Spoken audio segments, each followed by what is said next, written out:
Bandeko, vous réfléchissez vraiment. Est-ce que l'opposition tombe au salaire babiloko na bango? Yambalo to kanga bango.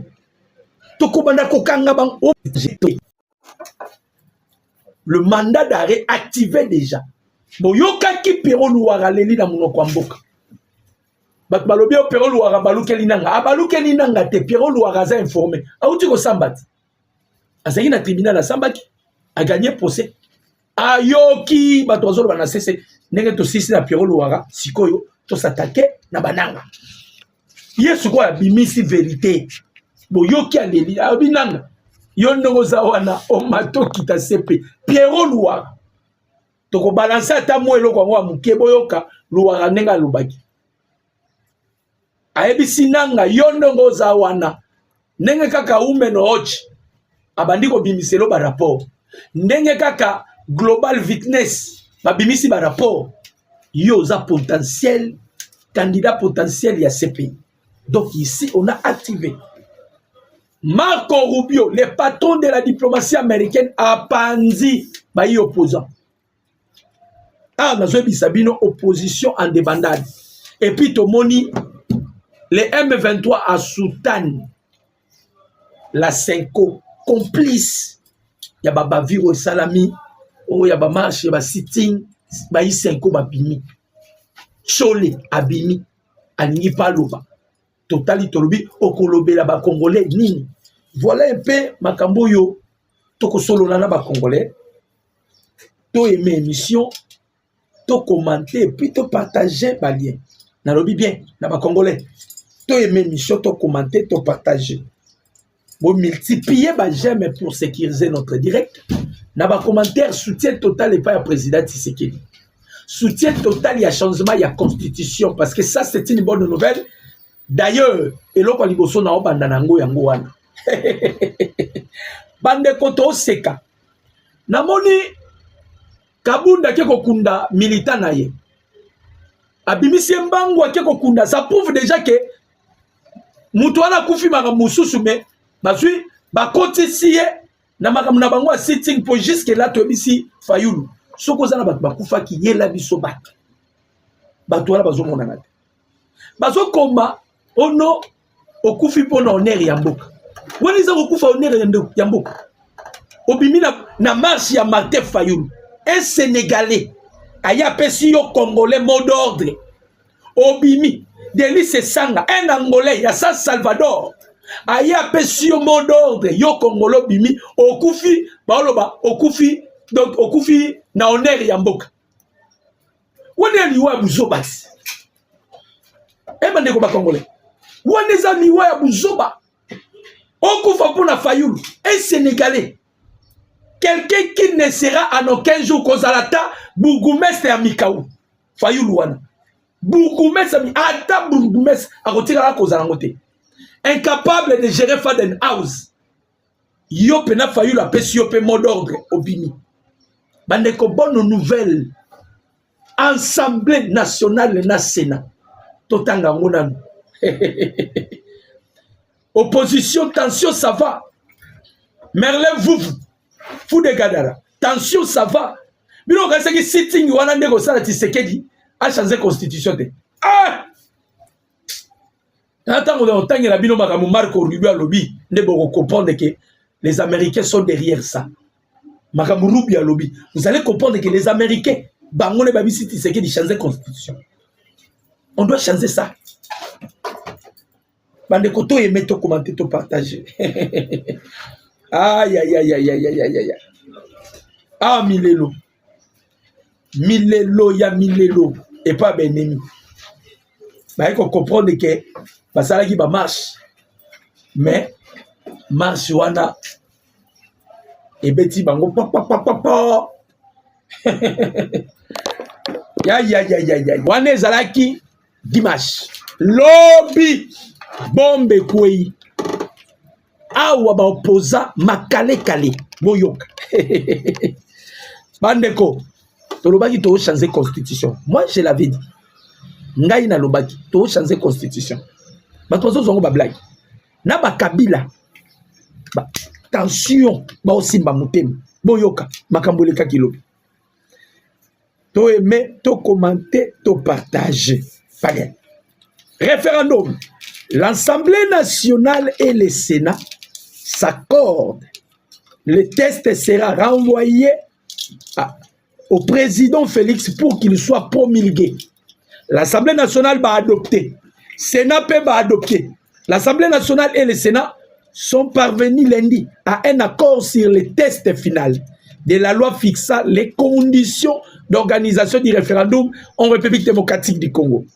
Les deux chambres ont tranché les divergences qui s'opposaient, retenant notamment l'exclusion du conseil communal, de la composition de l'Assemblée constituante, modification introduite par le Sénat, et écartant la formule de coprésidence que souhaitait la Chambre haute. C'est finalement le président de l'Assemblée nationale qui présidera l'Assemblée constituante insisté du président du Sénat. Les tests ainsi adoptés en termes d'identité doivent être transmis dans les prochaines heures au président de la République démocratique du Congo pour que cela soit promulgué. Congolais, la voie est libre pour le changement de la Constitution. Kabila, Delis Sesang, Martin Fayulu, Oyo Setski Kuni, vendeur de soutien na Gambela, Moïse Katumbi, Boluka Mboka Boroke d'exil. Congo et Tshisekedi Obozo Sakanaye, surtout cette Kikouni, la façon vous avez insulté les chefs de l'État. Yozobenga chef de l'État paroman, problème est athée. Paranoïaque, problème est athée. Ah, tozo changer la constitution. Boluka Mboka Boroke d'exil. France c'est ça à Koyinda. Belgique c'est ça à Koyinda. La vie est devenue. Bakanisa qui a aventure, constitution tozo changé. Et la voie est ouverte. Yango moni, ba Pierrot Louara, ba comment changer déjà langage. C'est Pierrot Louara qui va maintenant révéler quel est le plan B de la Cour pénale internationale. Aebisi nanga ba okanga yo. Moi si wana bibi kapinga aebisi Pierrot Louara. Louara, yo changé la dernière minute. Papa, makambwe baby. Ah, nazo bisabino. Opposition bazalaki ko espérer na carte na bango na ONI. ONI abwaki yango en bloc. Nations Unies. Alobi comment bozo sala sitting avec ba militants na bino na ba machette. Tolobaki likamba ba machette. On avait plusieurs des images. Ya makamba ba machette. Bandeko. Makambo machette landi bango. On y a lobby. C'est-à-dire que le coup où ils allaient orchestré par la France et la Belgique. 5 ans à Batama qui pouvait faire la bimaloba. Mais son na 5 ans parce que la 5 ans n'est pas crédible sur le plan international. Les Américains quand tu bali ko ka 5 côtés. Oui pourquoi bali ko ka 5 côtés? Mutabomi ça 5 ans pas Américains zanani. Urgence Mouteba. Mouteba sali point de presse à l'obit Tshisekedi a bradé ba minéré par ba américain dans un contrat ya 99 ans. Ba américain tomba yoki on ba bien 99 ans biso to signé na Tshisekedi 99 ans. Ba américain ba ko comprendre ba bien 5 ans pas au travailler pour na Rwanda. Ba mamiki bango sanction que ba responsable à 5 ans mutumo ta koyi kokoto aux États-Unis d'Amérique. Par là, les États-Unis comprennent normalement qu'on rôle il y a 5 ans. Liboso détecté qui bango na ba marche bandai kotambola.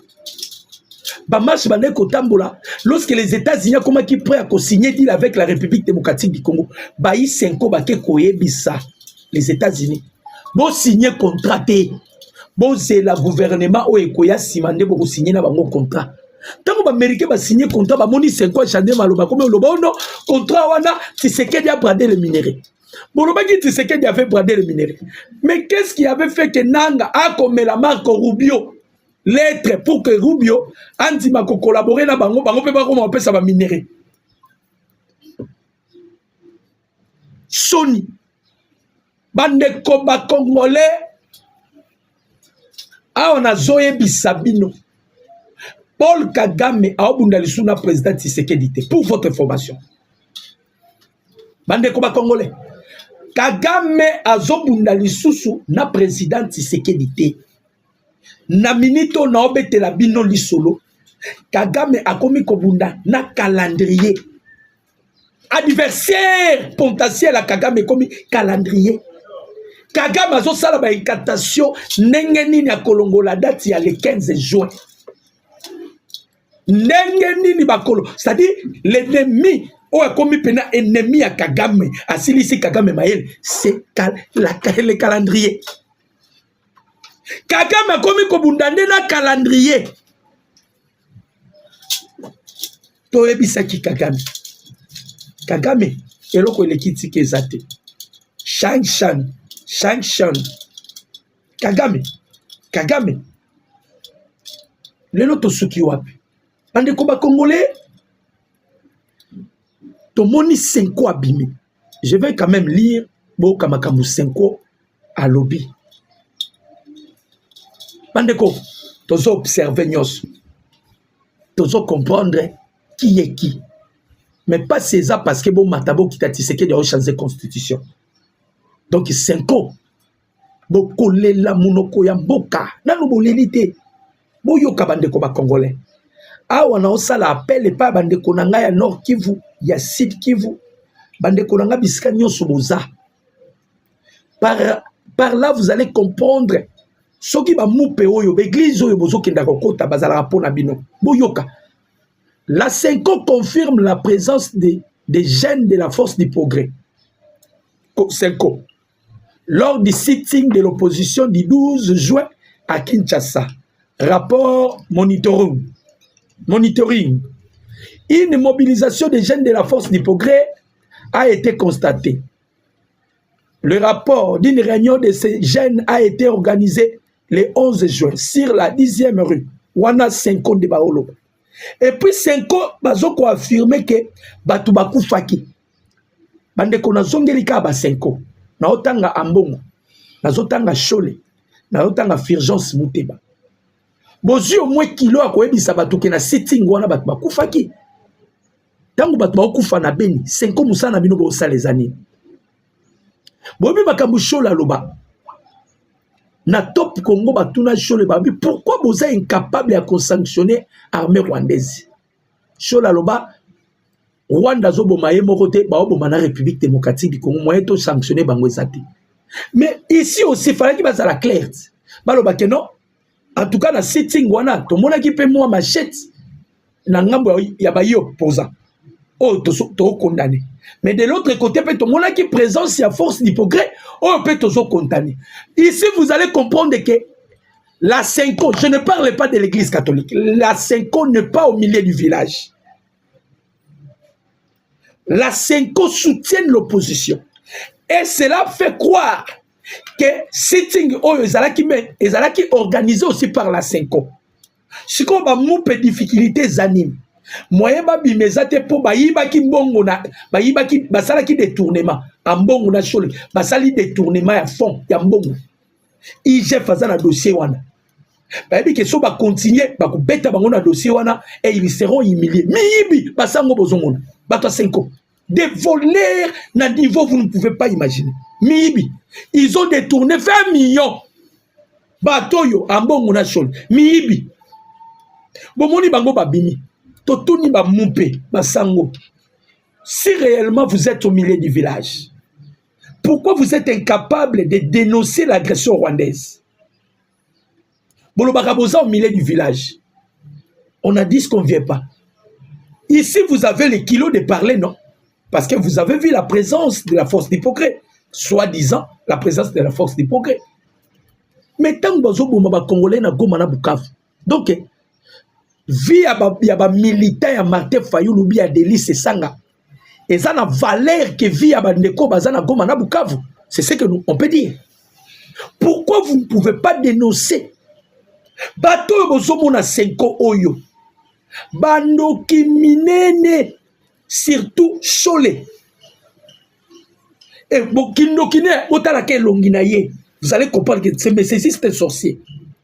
Botala Mbongo Longinaye, vous allez comprendre, celui-ci, c'est un sorcier. Kagame Oyo Bimisa, président exemplaire. Wana c'est Ambongo. Aloba Kagame Aza exemplaire. Aza président Moko. Donc, à l'équipe à président Ebele d'Afrique. Rapport Ebimi Yao. Kagame Silisi ba prisonnier na ye. Na mboka ne ya Kigali na Koboma. Ambongo tu es où pour dénoncer ça? Tu es où pour démentir Babylon Kono Lobaki? Et par là, vous allez directement comprendre, Bandeko, quel était le rôle dans le Bino, Bandeko. Nous avons des preuves. Bongo Outaki France et Outaki Belgique. Ah, on a zoé Bissapino. Soki Kaka, le jour où la Constitution est changée et la Constitution est promulguée. Ambassadeur et à France, au Koluka Place au Kokeni. Naba soda François Tokangi, na koya na makambo ya Minembo. Na kobete la bino makambo Minembo. Tolobaki yango bandeko. Les États-Unis ont informé sur l'opposition à la République démocratique du Congo. Bah, j'aime les assez, to aimer, to commenter, to partager pour sécuriser seulement notre direct. Bah, j'aime les assez, j'aimerais que to aimer, to commenter, to partager pour que notre direct soit la sécuriser. Tolobaki na bino. Les États-Unis ont déjà informé pour l'opposition. Bah, américain. Bazalaki informé. Bayebi que opposition ils ont travaillé na Kabila. Bayebi yango bien que l'opposition travaille avec Kabila. Tango basali sitting nanga boyoka makambo Rubio auti koloba. Et l'autre pandis ko opposition. Pondé bazawana. L'espoir est envolé. C'est fini. On a zoé bisabino ne solo. Makambo Rubio lobi. Il a paralysé et la Cinco, et la Belgique, et la France, et le Rwanda. Na opposition que ah. Donc si tu n'as pas de sali et que n'as pas maïbo, effectivement il y a maï. Boyoka instruction Marco Rubio a pesi. Nalobaki na bino ce Rubio qui décide l'administration Trump. C'est Rubio qui incarne Donald Trump. C'est Rubio qui incarne les États-Unis d'Amérique. Parce que c'est lui le patron de la diplomatie américaine. Marco Rubio. Rubio Alobini. Boyo Kamakambu Rubio Alobi. Papa, opposition to bisakibino. Boyena moma amabe. Na otanga kama Makambu Rubio Alobi. Pandeko. Ça, on appelle ça passe à nord. Bon aimer, bon commenter, bon partager. Boyo Kamakambu Rubio Alobi. Marco Rubio Alobi boye. Malobi, le secrétaire d'État américain, Marco Rubio a donné pour instruction aux diplomates américains du monde entier de ne pas commenter l'équité ou l'intégrité des élections organisées par des pays étrangers. Selon une note interne consultée par Reuters, j'ai dit, ce qui constitue une rupture significative avec l'approche traditionnelle de Washington qui consiste à promouvoir des élections libres et équitables à l'étranger. L'ordre envoyé à tous les postes diplomatiques américains dans un télégramme interne du département d'État américain daté du 7 juillet stipule que le département ne publiera plus de déclarations ou de messages sur les réseaux sociaux relatifs aux élections depuis Washington, sauf en cas d'intérêt de politique étrangère clair et impérieux. Bandeko Congolais. Bandeko Congolais. Donc, ça prouve que les États-Unis ne peuvent pas se mêler. Les États-Unis ne peuvent pas mettre la même mise. Bandeko Congolais. Biloko yedi anini. ya Claude Lubaya. Bokaki Claude Lubaya. Bosali sitting na bino. Comme sitting na bino bana ko préparer bo ternir image ya régime ya pouvoir en place, bo salir l'innocence muto okuta maboko neza samakila. Quand basali eloko na bango, bana ko la réaction ya ba américain. Bomoni de kufia, on ne parle plus de ça. Rubio lobi alobi. Et quoi y balama na mai. Bango bazalaki ko s'attendre na réaction ya ba américain. Que les américains bakoyi ko lobo non. Tshisekedi okomi ko kanga liberté d'expression tout koso. Parce que tout bamoni basali eloko wana les États-Unis alobi ni o ni a et dépassa ki ba. Bakomi oh bato bazokufa na Congo tozomona silence radio ya ba américain et pesi Rubio kanda totuna ki bango atobi sitting bokendai ko sala. Est-ce que c'est les États-Unis d'atinda ki bino bokende sala sitting wana? Si koton boke ko sala sitting na bino, qu'est-ce que vous attendez des États-Unis? Aya à côté la bino bandeko ba congolais. La façon dont le président Tshisekedi a construit diplomatie naïe aux États-Unis d'Amérique. Bandeko, ça c'est Dieu seulement. Donc, wana koma penanzambe poya obalolango na mabili. Tout est verrouillé aux États-Unis. Et lo bela bino atate ba congolais. Ba bengani Paul Kagame na États-Unis nyata makolote pour na Tshisekedi. Et lo bela bino te. Na sina betela bino histoire ya Kagame. Kagame azalaki n'importe qui te. Kagame faisait partie ya bloc ya AOPAC ya ba juif. Oh, ba américain ba protéger ka ba juif makasi. Kagame le col a yebi que les Américains sont faibles devant les Juifs. Kagame kenai kokota na AOPAC pour qu'il bénéficie de la protection des États-Unis d'Amérique. Bandeko, ba bengani ame Kagame aux États-Unis ba bio ko nyata makolo lisusu na Amérique te pour na Tshisekedi. Ale yo fayu lo telemi. Oyebi ta diplomatie, tu ne sais pas là où tu peux entrer. Okuta na tana ba républicain ba sénateur fayu oyebi ata démarche te au telemi pour Rubio alobela fayu. Bandeko, vous réfléchissez vraiment? Est-ce que l'opposition to ba osala ba biloko na bango yambalo to kanga bango to kobanda ko kanga bango obimi na nzeba kangi yo? D'ailleurs makabozo s'est préparé déjà ba fayu loin ba okanga bango. Papa, le président Tshisekedi a compté dans la chambre de commerce. Le président Tshisekedi a compté dans la chambre de sécurité. Là où c'est... Quand on a une chambre de commerce,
constitution tozanango.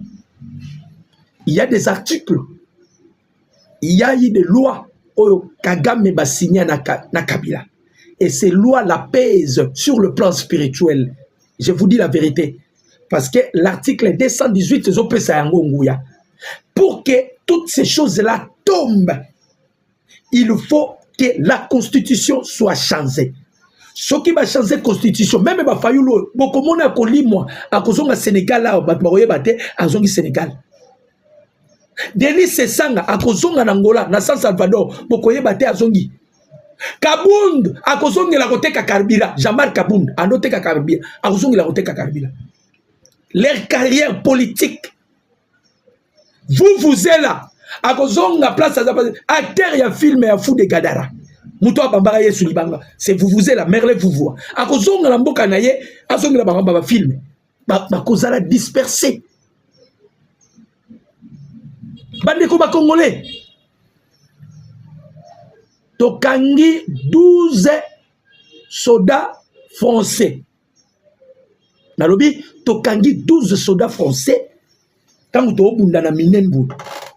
Mais Macron a nié ça. Boyoka. L'Est de la République. La France dément tout soutien à l'armée rwandaise et au M23. Des accusations faisant état du soutien.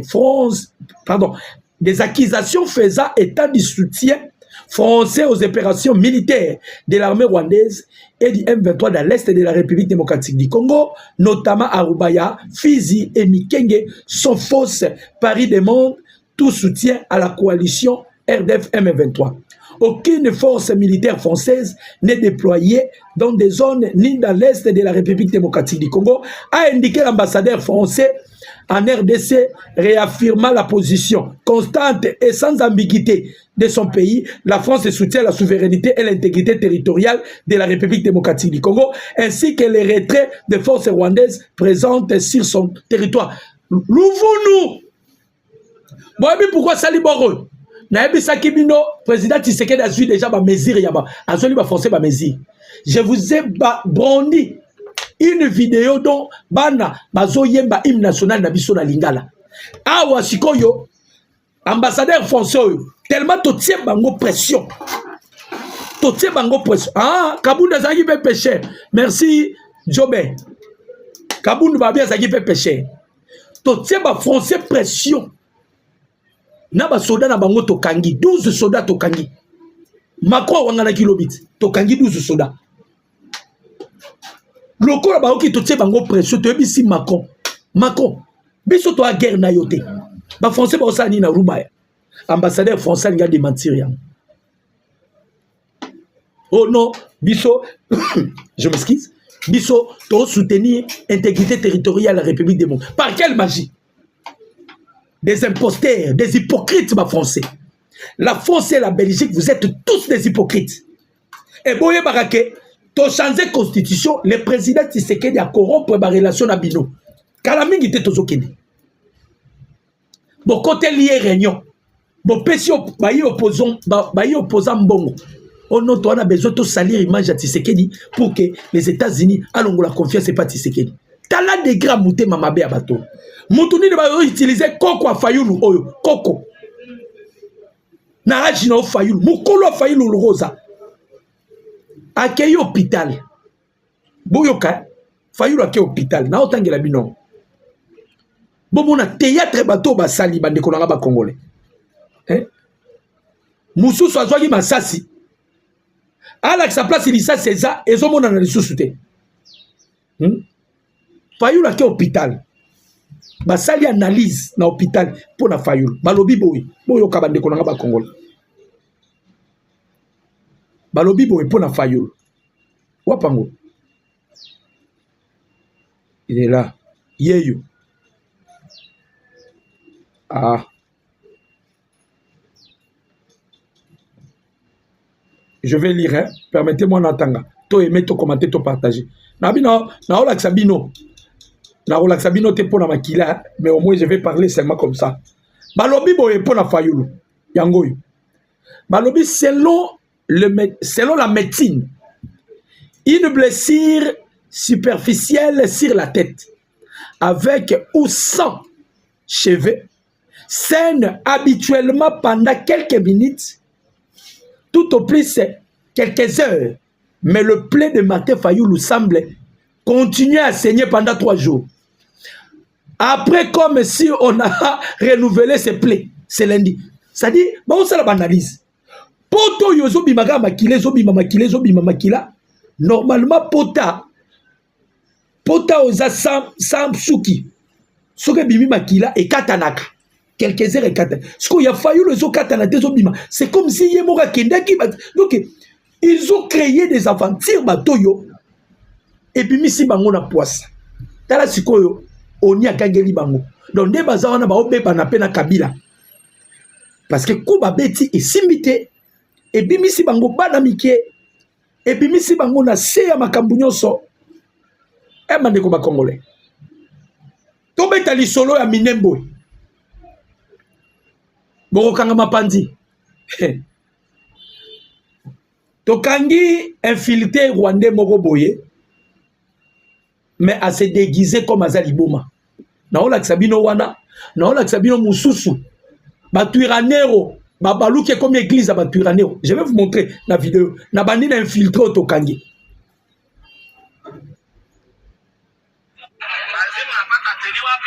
Yeyo. Yeyo. Nateni. Après avoir arrêté, a commencé à dire Azali Boma.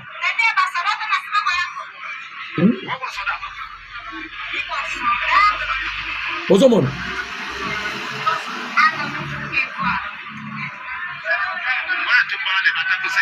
Bomoni. Ozako Saliboma. Ça, œuvre de Joseph Kabila, infiltration. Donc, bakangi parce que ba maman boyoka ko ba maman ba jamune basi bakanga bango na ba minduki ba maman na bomonaka. Ba bimisaka bilongi ya mawa. Soki ba okanga ba. Uyo kilima oke ba maman na ba bundaka na butu ba Rwandais wana zomona. Kagama format na basi basala ka rébellion. Oyo tokangi oyo ami ko sa lokola follow. Mwana mwasi tala. Force de l'eau de Tchè Maboko. Ah, wapi, nakata ya Minembo. Batie Maboko, nakata Minembo. Tola Sabino isu mususu. Boko kanga mapardi. Oh, bozo kanga mapardi. Na ola Sabino. Bakomis, tellement fimbo eleki, ba obundate, bande konangai, et comme nango église. Na ola Sabino. Et puis nous allons parler sur la chute. Yamakambuya. Tu veux comprendre que Kigali au Rwanda, c'était à l'aide des Américains. Les Américains de Bazala qui pensa Babateli na bango. Ah, on a ba Francine Mouyumba baolela. Na ola Sabino boka. Na ola Sabino bomona.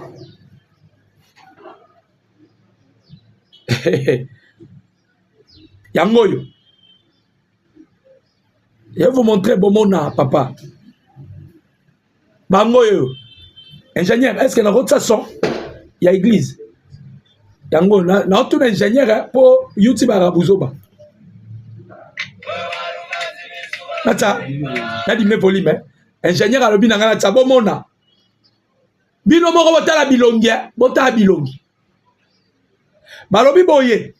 Les rebelles du M23, Red Tabara et Turanero ont changé de tenue pour se camoufler dans la population civile comme des serviteurs de Dieu. Ils se sont traqués jusqu'au bout. Bakomi basali anzambe, botala bango ye. Botala bango. Botala bino moko bandeko. Bakomi basali anzambe. Ta botala ba minu na maonde zali banda. Tala. Ozomona bango.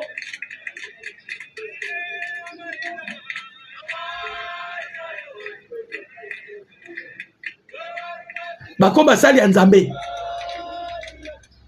pression eleki babetami base camoufle balongoli bateni bakomi oyemba bakomi kobondela bakoti na ba église. Quelle était l'intention ya Kagame? Quel était le plan ya Senko? Quelle était la carte que l'opposition devait jouer? Tolobi yango boye. Bande comme Congolais, à chaque fois Kagame azalaka na difficulté, Kagame utilisera kaka ba Congolais pour pas bimiser na difficulté oyo. Mais cette fois-ci, nenge bato mokili balobaka eloko nyonso ezalaka na tanango. Baneko, chaque chose a son temps. Et vous allez constater que tant ezali soupo na Kagame te. Tant pour na Kagame ezali souste. Na lobi na bino Kagame obundane eloko ka moko na minute eza calendrier. Même Union européenne, même France, il bayebi déjà que Kagame a matakita. Les États-Unis ont simate.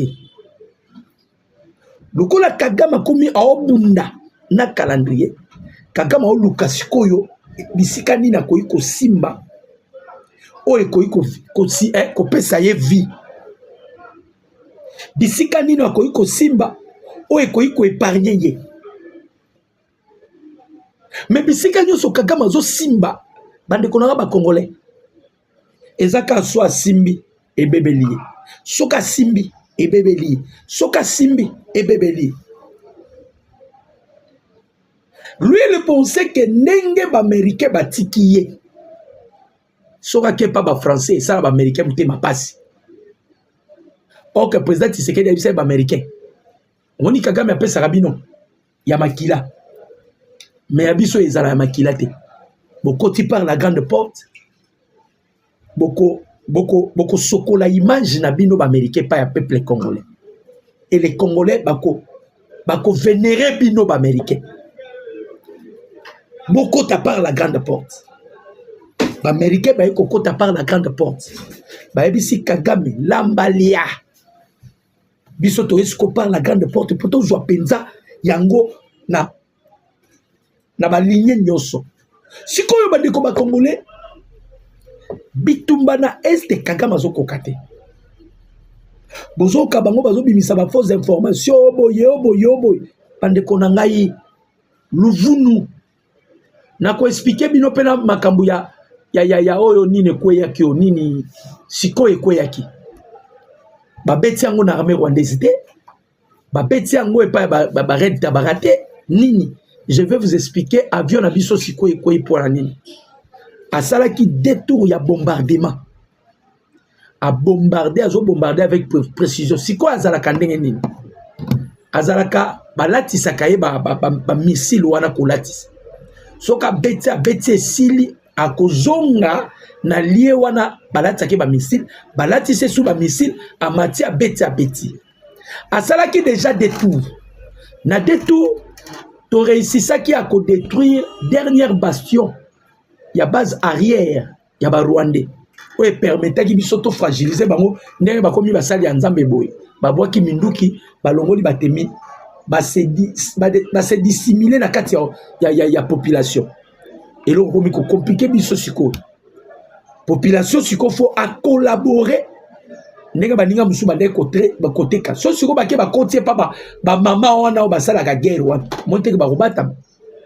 Alors, notre avion, tant que sali premier tour et sali deuxième tour, baké ko armé bango susuka, ba teli susu ba missile, ba lekisa ki ba missile et sali charge.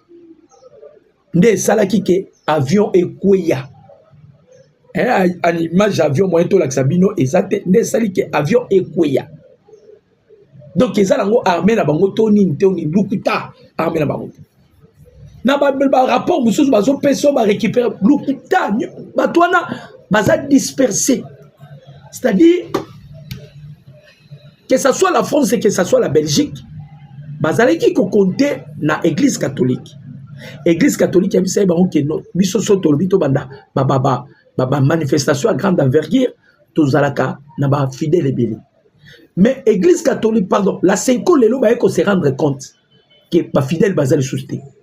Ba fidèle bazate pour na nini? Ba fidèle bazate parce que la Senko aza complicité ya Rwanda. La Senko aza complicité ya ba milice ba M23. Baza incapable pour na ko dénoncer agression rwandaise. Ne batu ba se retirer na ba église catholique. La Senko moyen a lancé ba marche à grande envergure et ça les sous-souté. Baza sous na ba pété. Donc la pacte sociale ezala ki lisu na effecté.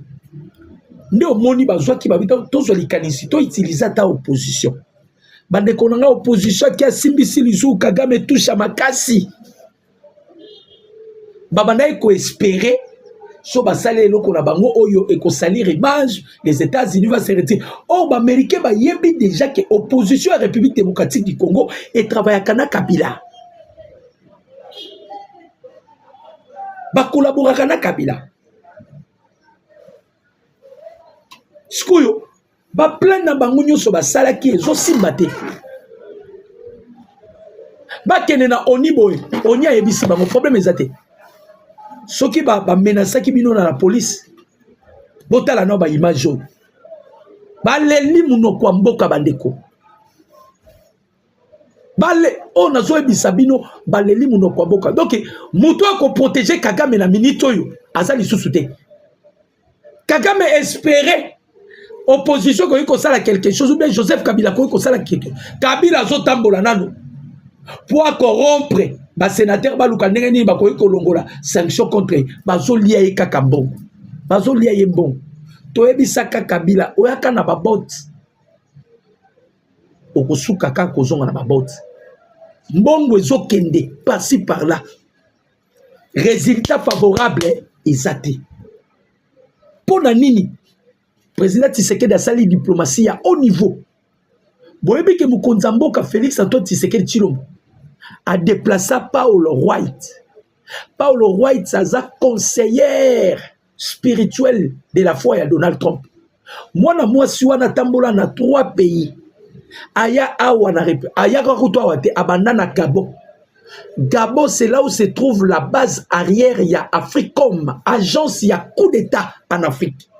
Ceux qui américains ba ça la coup d'état ba utiliser à Gabon. Parce que c'est là où se trouve ni base arrière ya Africom. Tango longwe na Gabon akei wapi akei na nini na Rwanda akutani na Kagame. Mwana mwasi wana nde a exhortaka Kagame kende na États-Unis au signer accord pour kimekota. Tango asilisi na Kagame aye awa bobo sanate apesaka biso 52 jours. C'était seulement quand on a 52 jours wana que les États-Unis ont eu des sanctions. Petit ba sanction na 52 jours au port la roi et tapé ça biso. Mais avant que ndaloba ki na biso vous allez vivre les miracles en République démocratique du Congo. Toyana ye awa to déplacer. Le chef de l'État a déplacé même le président israélien. Eza bandako Kagame bandai kokota. Eza bandako Kagame bandai ko se renforcer, ko se ressourcer. Tobotolie bandako wana nyonso. Donc na minute yo Kagame fait face avec un calendrier. Na ebisi bino. Bitumba Kagame komika avec le calendrier. Est-ce que date wana ko koma to ko komate? Ah peto okende lelo le 16. Lelo le 16 juin. Yeba ebisa ki mi-juillet. Les États-Unis ont préparé mi-juillet. Roubi a si ba décision grave. Opposition ba souki. Les opposants en débandade frustrés. Ba kende na oni ba bengani bango. Ba zonga boye ba bengani bango. Par où vous allez aller porter plainte contre Tshisekedi? Par où vous allez accuser Tshisekedi?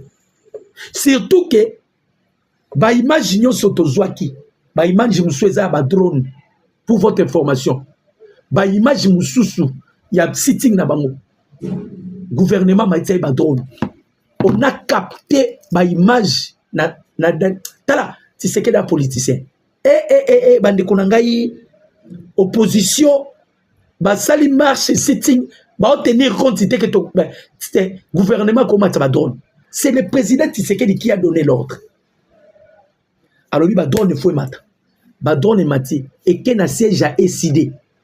Et zo zo ba jeune wana nde ba ozo ba machette. Ce sont des images auto memi na Nations Unies. Ceux qui vont porter vont salir image de Tshisekedi botala nanu oyo avec tant de personnes bateau basoda ba na droit ko se défendre te basoda ba na droit ko beta mutata ngondo te bakoyi ko pousser ba donc to bloquer bango bozo sala sitting boluka bo bundisa un politicien de haut niveau Tshisekedi a toujours raison. Président Félix piste neza a raison. Vous n'avez pas vu ça? On a fait ça avec Paul Kagame. Bah, il a mis son drive humanitaire des fois. Bissonio sur Congolais. Président Tshisekedi Konzima bilo côté. Président Tshisekedi a fait ça ba mot d'ordre ba cesser les faits. Première drive humanitaire. Deuxième drive humanitaire. Sort nango zakini. Toutes ces choses-là, président Tshisekedi a ndeko sala. A okoma. A osona ba image. Totine de la communauté internationale. Totine de la communauté. Papa! Dossier opposition et si qu'on passe dans ça na ba garçon bobimaki si par malheur beaucoup faki beaucoup kende pamba ces messieurs les Koko Fayulu là va rester ici à Rozonga na Sénégal ana ba boutique na Sénégal à cause très à l'aise Denis c'est ça à Rozonga na San Salvador un rebelle cousin ya Savimpi à Rozonga kuna ba koyembe na kim yo kokufa parmi nos pertes pour rien. Ozola na pêcheur, il y a Jean-Marc Kabound, un pêcheur. Kope Koufi, donc il dossier na bango bataki na mesa. Na minito yo e Koufi. Dossier bandé ko luka ko charger gouvernement congolais. Ba drone mataki. Ba drone zui ba image. Ndenge ba jeune a essayé ba otambola ba machette. Ndenge ba jeune a donc tout ce qu'il préparait, c'est qu'il a vu toutes les images. Na Conseil de sécurité des Nations Unies. Quand na ngona oni, si ko bino bokene bo porter plainte. Makenda na onit. Ba bisi bango, oui, il y a eu ba pression, ba répression, on a dit ce qu'on vient pas.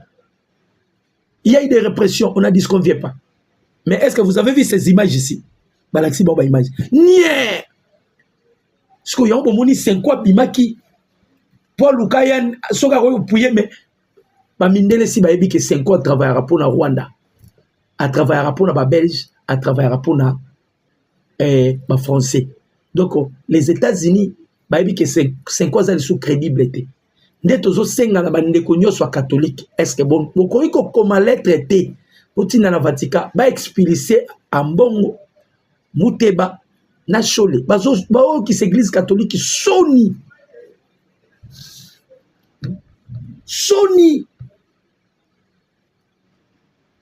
Bake batamboli skonde zawana bali suna iloro salate. Oh non, Tomonika Tshisekedi a changé constitution, il va marcher sur nos cadavres. Moutazolo baana nani. C'est fou de gadaro sineni, merlez-vous.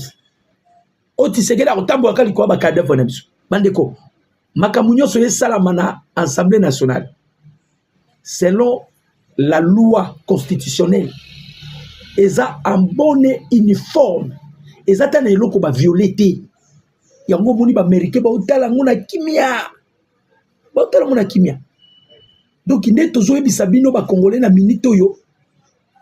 Bandeko baza kolela. Baza kolela pona nini? Constitution tozo changer. Ezala qui dernier rempart que Kagame devait utiliser, c'était l'opposition. Et lui, il pensait que si on va utiliser l'opposition, miracle que ça la date à le 15 juillet longo. Soit qui a talika date à le 15 juillet, abandé au lila. Soit qui a talika date, oui pourquoi zo lila? Kagame a bien ngo bien. À cause de la châtier et pas américain. Kagame a bien. Abi que pas américain de bazana so ba swinga kaka de fraction anga Kagame na sambo pour makamba américain ba osalanga et aux somme effectivement américain ba bongisi na Kagame biloko akolia bazo bongisele biloko akolia boyoka makambo zoleka sur l'économie rwandais. Aïe aïe aïe aïe aïe. Oh nyoso Kagame yemoko boyoka bino moko. Les États-Unis ont réduit leur aide au Rwanda de 206 millions de dollars à 2025. Boyoka. Na 2025, besoin 206 millions de dollars. En seulement 6 millions de dollars en 2026. Soit une diminution de 97%. C'est un coup dur pour Paul Kagame qui a vu son soutien financier diminuer considérablement et doit désormais chercher d'autres sources de revenus. L'histoire a montré que les dirigeants commencent souvent à perdre du pouvoir lorsque leurs sources de financement s'amenuisent. Dès lors qu'ils ne peuvent plus financer leur activité, le système qui les soutenait s'affaiblit et financement, un remplaçant est désigné. Donc, Bamakamunyo Sokagama Badeko Sala.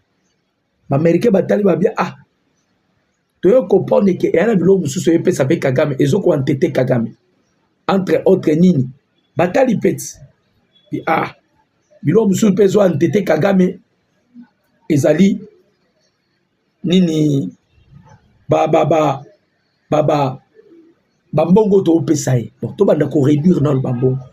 Grande-Bretagne kuta sala blagité. Abeteki maman na marteau. La Grande-Bretagne. Abeteki maman na marteau. Et na maman na marteau en Grande-Bretagne abeteki. Moyeba zwa mbongo izati. Donc baza bloqué. Skoyo atali gauche, atali droite. De l'autre côté Kagame otala pe. Ah! Calendrier pas américain. Calendrier américain bomingai. Ngana sala nini Kagame. To yebisaki Kagame. To sipliaki Kagame. Tika Kagame. Tika tiseke dozo bundi saza mutute. Kagame na koyokati. Boyoki place to memi Kagame. Sikoyo bandeko na ngai kanta nanga. Na bayi na bino na otia bino luara te. Boyoka non luara. Je vous avais dit na otia bino luara. Boyoka luara. Yero luara ebisi bango. Nanga ba okanga yo. Tolobi na bino ke luara aza parmi bato ba ebi makambo zoleka libanda. Luara ebisi nanga bazo kanga bino. Boyoka. Yango yo. Bande ko bo multiplier ba j'aime ezana se toluka to sécuriser direct na biso. Nazotela bino ka luara. Boyoka luara makambo zo ebisana. Nango zo kanga. On a déjà activé bazo kanga nanga. Bazokanga Kabila, bazokanga Bertrand Bisimwa, bazokanga Laurence Kanyuka, batuana nyoso, bazokanga bango. Baokanga bango. Toebisi nanga, yo lobi ke soto changer constitution, bon publier zone wana za indépendant.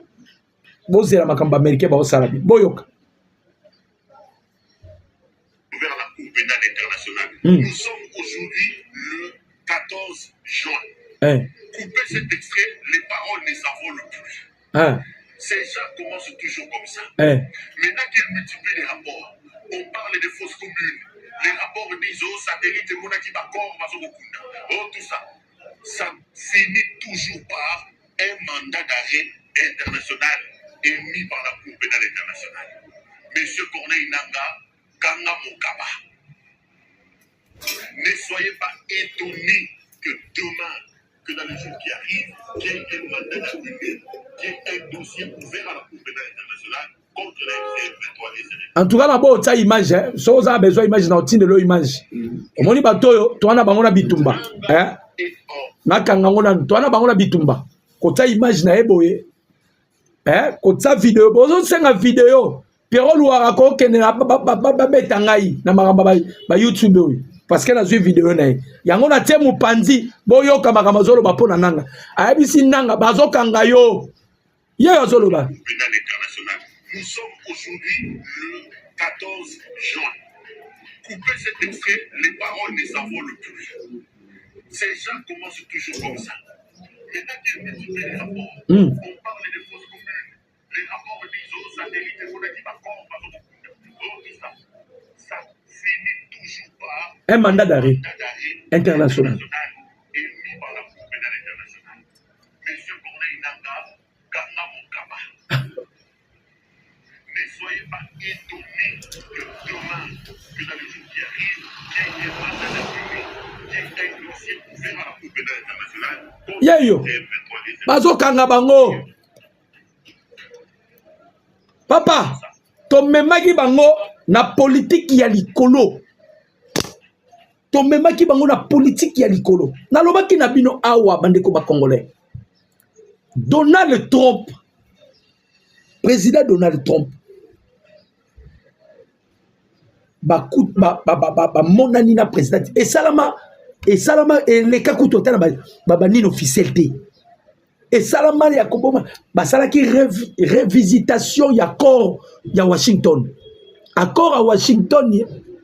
Boyebi kena Rwanda pas à Kanakati. Et salama la République démocratique du Congo, le Rwanda et les États-Unis.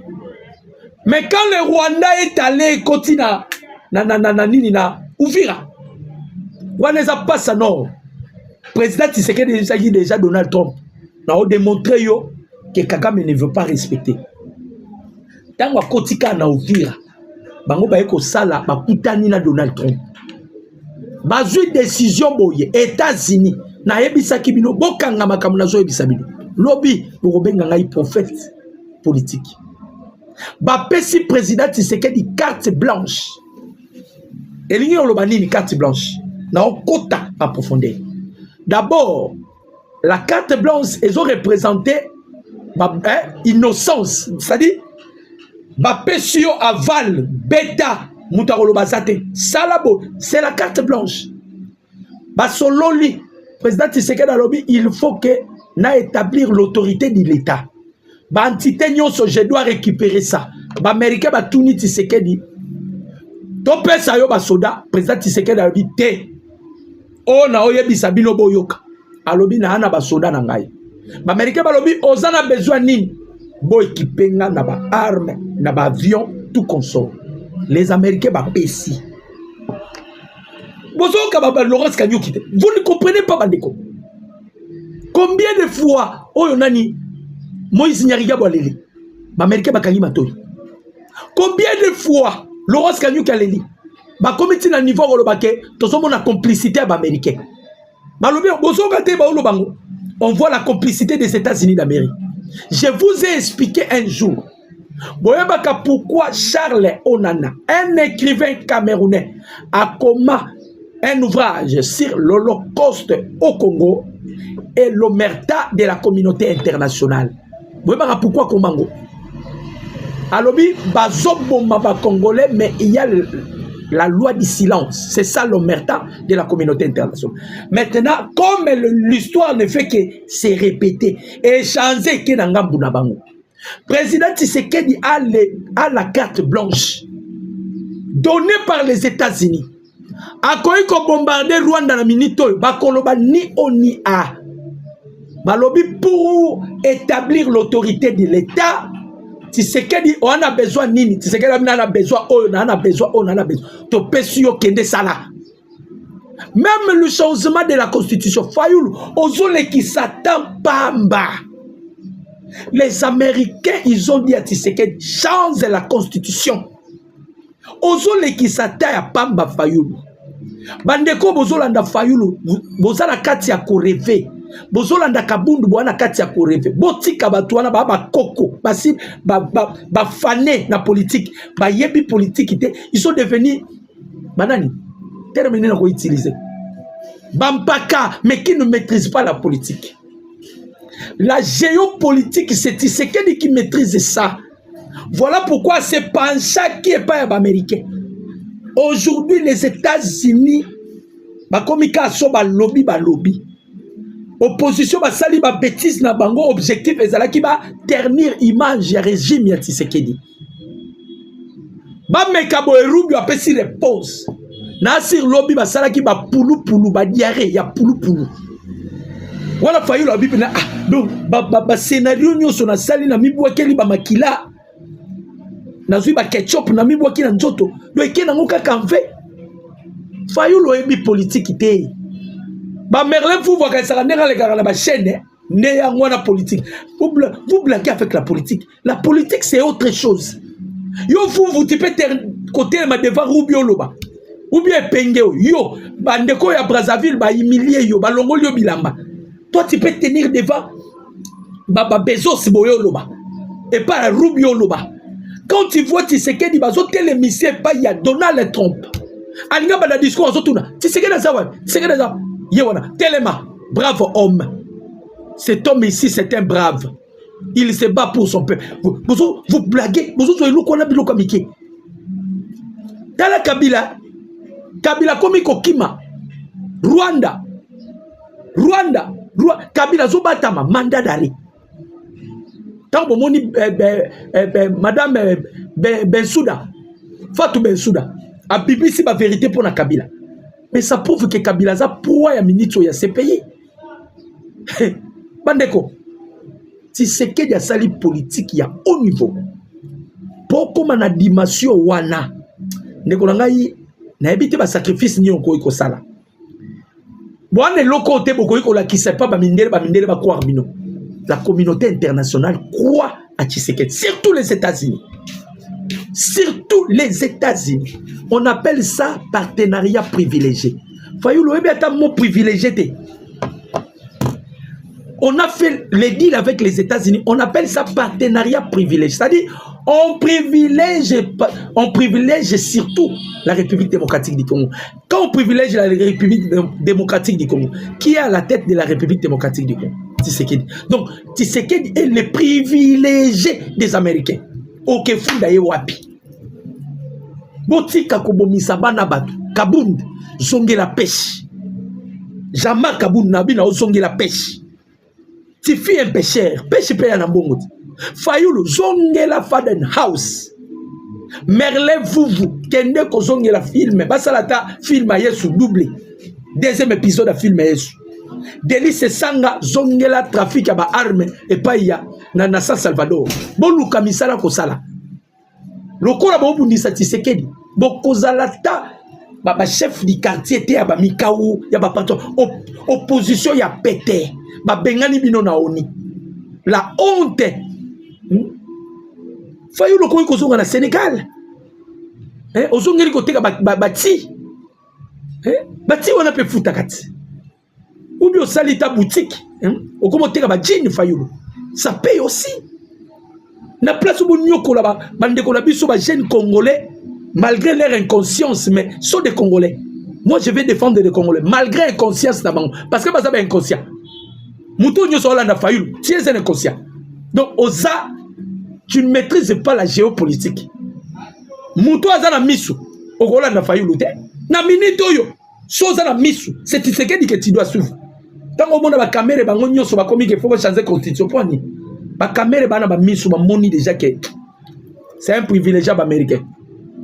Papa nangai Paul Mbuya yanganda nzamba pabola yo papa Véron Mawela Arma Bongolo maman nangai Jeanne Mokomo Mundi que Dieu vous bénisse Jeanne maman nangai Grace B maman nangai Chantal mon numéro c'est plus 143 89 63 95 965 que Dieu vous bénisse, que Dieu bénisse la République démocratique du Congo. Je dis et je vous remercie. Ciao.